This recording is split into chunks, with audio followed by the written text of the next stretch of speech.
Kick back, relax. It's time for the Unconventional Ufologist.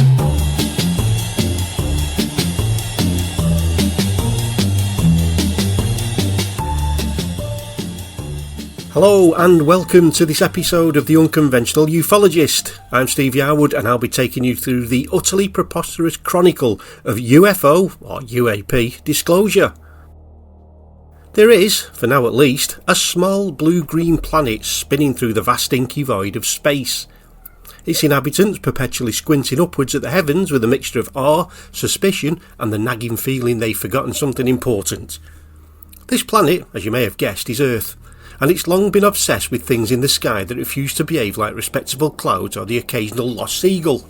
These things, once called unidentified flying objects, UFOs, and now renamed as unidentified anomalous phenomena, UAPs, in the hope to sound less like the title of a budget sci-fi flick, have sparked endless debates, conspiracy theories, and the occasional heated argument at the local pub. Seriously, these arguments are so big, so don't diss anyone with even a passing interest in this subject. This episode, in the grand tradition of narratives that are both enlightening and maddeningly elusive, will plunge headlong into the current state of UFO-UAP disclosure, the bureaucratic acrobatics surrounding it, and the wildly improbable and possibly ridiculous places it might lead. So, dear listener, pin back your lug holes, grab a brew of your choice, adjust your suspension of disbelief, and prepare for a journey through a cosmos of red tape, questionable aerodynamics, and the eternal hope that someone somewhere has a clue. The modern saga of UFOs, UAPs began in the 1940s, a time when humanity was busy inventing rock and roll, microwave dinners and the atomic bomb, none of which, it must be said, prepared for the sight of shiny objects zipping through the skies. In 1947, a fellow named Kenneth Arnold, while piloting his plane over Washington state, spotted a gaggle of crescent-shaped objects skipping through the air like saucers across a pond. His description, though poetic, was less a scientific treatise and more a cry of, "What the frack?" Thus was born the term flying saucer, and with it, a cultural obsession that would make the average earthling peer suspiciously at every passing cloud. The US Air Force, in a move that they honestly thought screamed, "We've got this under control," launched Project Blue Book, a programme tasked with investigating these aerial oddities. From 1947 to 1969, Blue Book catalogued thousands of sightings, most of which were dismissed as swamp gas, weather balloons, or the occasional overzealous goose with a flair for dramatics. By the time it closed in 1969, Blue Book's official stance was that nothing extraterrestrial was afoot, a conclusion that satisfied precisely no one except those who trusted government reports as much as they trusted a lawyer. Critics, armed with little more than suspicion and a knack for spotting inconsistencies, argued that Blue Book was less about investigation and more about sweeping mysteries under a very large bureaucratic rug. Post-Blue Book, UFOs became the stuff of late-night radio rants and grainy photographs that looked suspiciously like hubcaps tossed into the air. The 1990s brought a resurgence of interest fueled by the 50th anniversary of the Roswell incident, a supposed UFO crash that was definitely not a weather balloon, no matter what the Air Force said, and television shows that made government conspiracies seem as plausible as a 3-day weather forecast. Yet, official acknowledgment remained as elusive as a double Jack Daniels in a teetotaler's pub, leaving enthusiasts to speculate wildly while the rest of the world got on with inventing the internet and boy bands. Then, in December 2017, the New York Times lobbed a journalistic hand grenade into the public consciousness. In a front-page article that read like the opening chapter of a particularly gripping space opera, it revealed the existence of the Advanced Aerospace Threat Identification Program, ATIP, a clandestine Pentagon operation that had been poking around the UAP-UFO mystery since 2007. Accompanying this revelation were declassified videos from US Navy pilots showing objects that moved with a sort of reckless abandon that would make a stunt pilot blush. The most famous, dubbed the Tic Tac incident after its resemblance to a certain minty confection, occurred in 2004 off the coast of Southern California. Navy pilot Alex Dietrich described the object as a roundish oblong shape that zipped around without wings, engines or any visible means of staying airborne, leaving her and her colleagues in a state of professional befuddlement. This was no mere weather balloon. The Tic Tac, along with other videos like Gimbal and Go Fast, showed objects performing manoeuvres that laughed in the face of Newton's laws, zipping at hypersonic speeds, rotating mid-air and generally behaving like they'd read the manual on aerodynamics, and then used it to prop up a wonky table leg. The Pentagon, in a rare moment of candour, confirmed the video's authenticity, and suddenly UFOs, well, UAPs by now, were no longer the domain of tinfoil-hatted enthusiasts, but a matter of national importance, discussed by serious people in serious suits. The involvement of Harry Reid, a senator with the gravitas of a man who could convince Congress to fund a moon base, added a layer of credibility that made even the most sceptical raise an eyebrow. By 2020, the Pentagon, realising it couldn't keep pretending the sky was just full of very fast birds, established the Unidentified Aerial Phenomena Task Force, UAPTF. This was followed in 2022 by the All-Domain Anomaly Resolution Office, or AARO, a name so bureaucratic it could make a tax form blush. AARO's mission was to investigate UAPs, with the rigour of a librarian sorting overdue finds, determining whether these phenomena were foreign drones, secret military projects, or, dare we say it, something altogether more peculiar. By August 2022, AARO had amassed 510 cases, a number that suggested either the skies were hosting a cosmic convention or someone had left the UAP photocopier on overnight. Congress, meanwhile, had caught the UAP bug like a particularly enthusiastic case of interstellar flu. The 2021 Intelligence Authorization Act demanded a report which admitted that 144 cases couldn't be explained without resorting to phrases like unusual flight characteristics and we're working on it. By 2024, the National Defence Authorization Act had mandated the creation of an Unidentified Anomalous Phenomena records collection at the National Archives, a sort of cosmic filing cabinet where declassified documents could be perused by anyone with a propensity for paperwork and a healthy dose of patience. Senators like Mike Rounds, Chuck Schumer, Marco Rubio and Kirsten Gillibrand became the unlikely protagonists of this saga, waving their gavels and demanding answers, while the Pentagon responded with the bureaucratic equivalent of "we'll get back to you after lunch, possibly in a decade." AARO, the current custodian of the UAP UFO mystery, has been busily sorting through reports like a cosmic accountant with a deadline.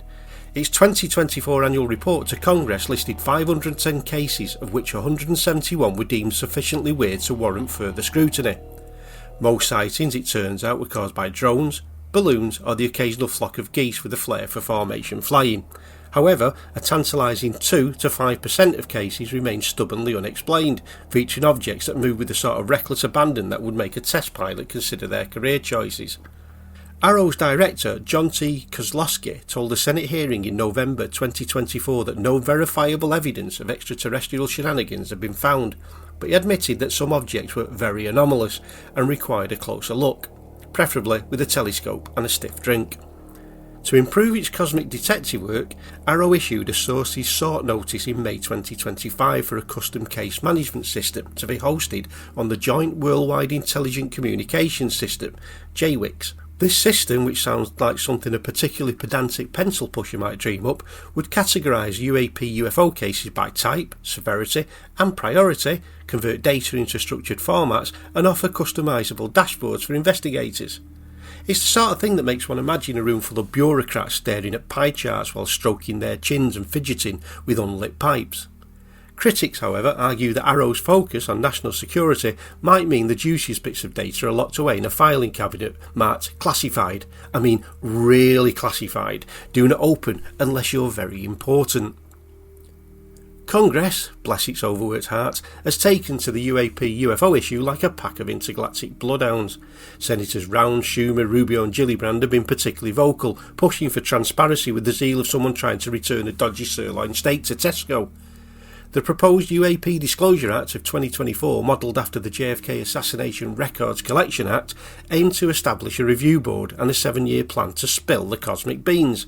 Alas, key provisions, like an advisory panel and the rather ambitious idea of seizing privately held UAP UFO materials via eminent domain, were stripped from the final version, leaving advocates like whistleblower David Grush grumbling into their coffee.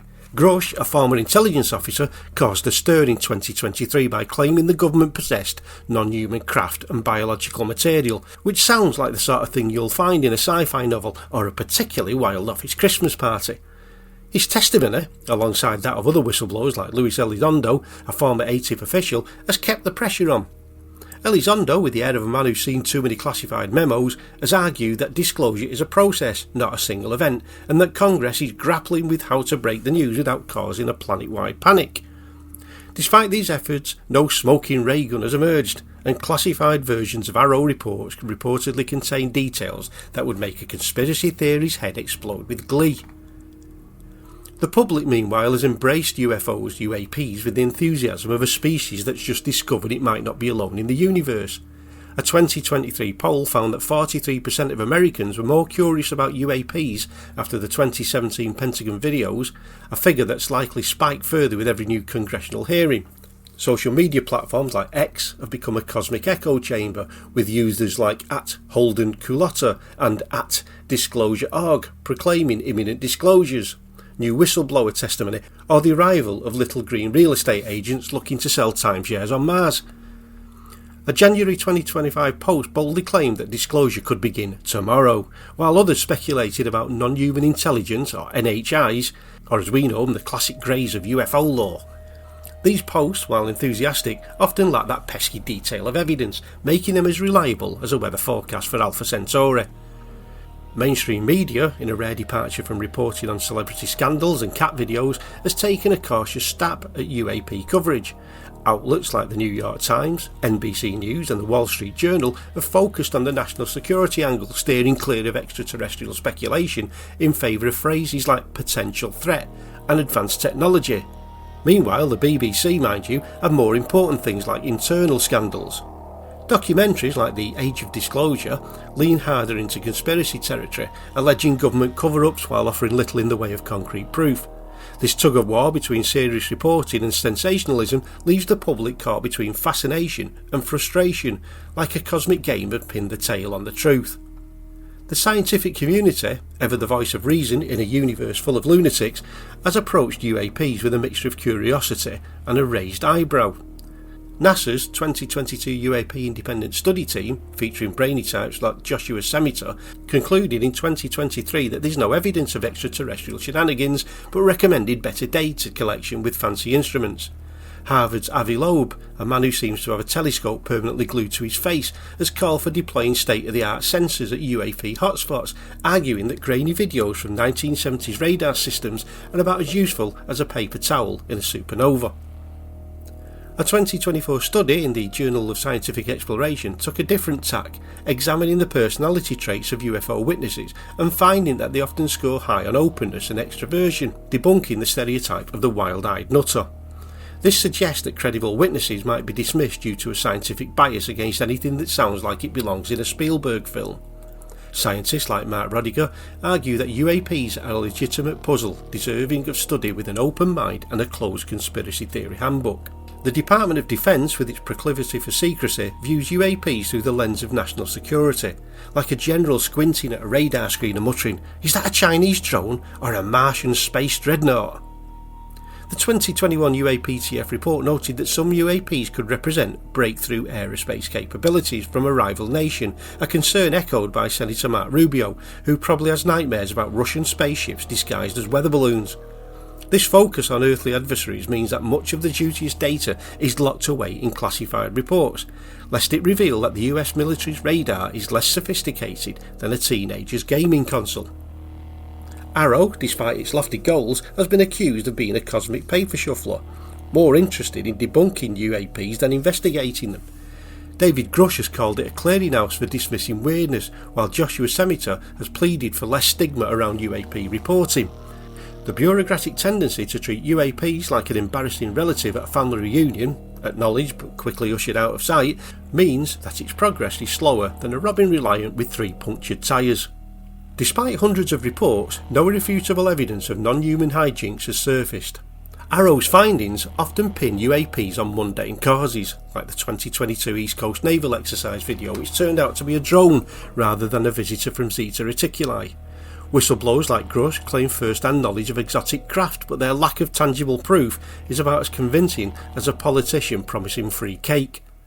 This absence of a cosmic smoking gun keeps skeptics smug and believers frustrated, like a game of intergalactic whack-a-mole without a mole in sight. The public's view of UFOs is shaped by a heady mix of pop culture, social media and the occasional overzealous documentary. Arrow's 2024 report noted that movies and TV shows have reinforced belief in extraterrestrial visitors, making it hard to separate fact from fiction. On X, formerly known as Twitter, posts about UFO crash recoveries and government cover-ups spread faster than a rumour in a small town, often with less evidence than a used car salesman's warranty. Balancing transparency with the risk of misinformation is like trying to herd cats in zero gravity. Senators like Mike Rounds are gearing up to reintroduce a beefier UAP Disclosure Act, potentially restoring provisions for an advisory panel and broader data access. Congressional hearings, which have become as regular as sitcom reruns, will likely keep the pressure on, though the Pentagon's knack for dodging questions suggests a long game of cosmic cat and mouse. The National Archives UAP records collection, mandated by the 2024 NDAA, promises a slow trickle of declassified documents. Scientific and governmental efforts to improve UAP data collection are gaining traction. NASA's call for advanced sensors and Arrow's fancy case management system could yield clearer data, potentially resolving more cases. If a small percentage of cases remain unexplained though, the public's imagination will no doubt run wild. As stigma fades, more scientists may dive into UAP UFO research, especially if funding appears like a cosmic PowerPoint presentation. The public's growing curiosity, amplified by X and other platforms, could force institutions to open their filing cabinets, though managing expectations would be trickier than explaining quantum physics to a goldfish. The tension between wanting answers and avoiding mass hysteria is a delicate balance. 1. Incremental transparency. The most likely scenario involves a slow release of declassified records through NARA's collection, like a cosmic library with a very strict lending policy. This would clarify historical cases but might disappoint those expecting a PowerPoint presentation on extraterrestrial vacation habits. 2. The big reveal. A verifiable piece of evidence, a non-human craft, a biological sample, or a polite note from Alpha Centauri could force rapid disclosure. While whistleblowers claim such evidence exists, its absence, in public reports, suggests that it's about as likely as finding a parking spot at your local hospital. 3. Earthly adversaries. If UAPs turn out to be Chinese or Russian tech, disclosure would shift to geopolitical saber-rattling, with senators muttering about aerospace superiority instead of aliens. This would align with Arrow's national security focus, but might dampen the cosmic excitement. And 4. Cosmic stagnation. Bureaucratic inertia and inconclusive evidence could leave disclosure in limbo, like a spaceship stuck in a bureaucratic wormhole. Public frustration would likely fuel conspiracy theories, with ex-users proclaiming the end of the world every Tuesday. The word disclosure is a slippery beast, meaning different things to different people. For some, it's the moment when a government official holds up a shiny alien widget and says, "We were wrong, folks." For others, it's just a matter of getting all the paperwork out of the Pentagon's cosmic shredder. The truth, as usual, is messier than a teenager's laundry basket. Even if every UAP file was declassified, many cases might remain unresolved, thanks to fuzzy photos, outdated radar, and the universe itself generally refusing to play nice. The government's cautious approach is like a tightrope walker with a fear of heights, balancing public curiosity against the risk of revealing military secrets or sparking a planet-wide panic. The public's role in demanding answers is crucial, but so is the need to avoid mistaking every shiny object for a spaceship. After all, the universe is a big place, and humanity's tendency to assume it's the centre of it is like a goldfish thinking its bowl is the ocean. The saga of UAP UFO disclosure is a cosmic comedy of errors, full of tantalising hints and infuriating dead ends. The progress made, government reports, congressional hearings and a smattering of declassified videos has dragged UFO UAPs from the shadows of ridicule into the spotlight of legitimacy. Yet the path to understanding is paved with bureaucratic dawdling, national security jitters and a public that's equal parts curious and prone to believing the sky is full of little grey aliens. The future is much like watching a Manchester United football match. It's unpredictable and likely to leave you disoriented. Incremental transparency seems the most probable course of action, with NARA's UAP UFO records collection slowly dribbling out documents like a reluctant cosmic tap. A breakthrough, say a shiny non-human craft parked in Area 51's employee parking area, would be splendid, but the absence of such a find keeps us guessing. Alternatively, the phenomena could be revealed as Chinese drones or Russian gadgets, shifting the narrative to earthly rivalries, or we might remain in a state of cosmic limbo, forever chasing shadows in the sky. And as a quick note, at the time of recording this episode, Ross Coulthard has alluded to having evidence that the Tic Tac UFO UAP is in fact Lockheed Martin technology. I will follow up on this in a later episode, but personally I think he's talking toot. So that about wraps it up for this episode of the Unconventional Ufologist. Thanks for joining me, and hope to meet up again real soon. You can support this podcast using Ko-fi. All details are on the Unconventional Ufologist Facebook page. Take care.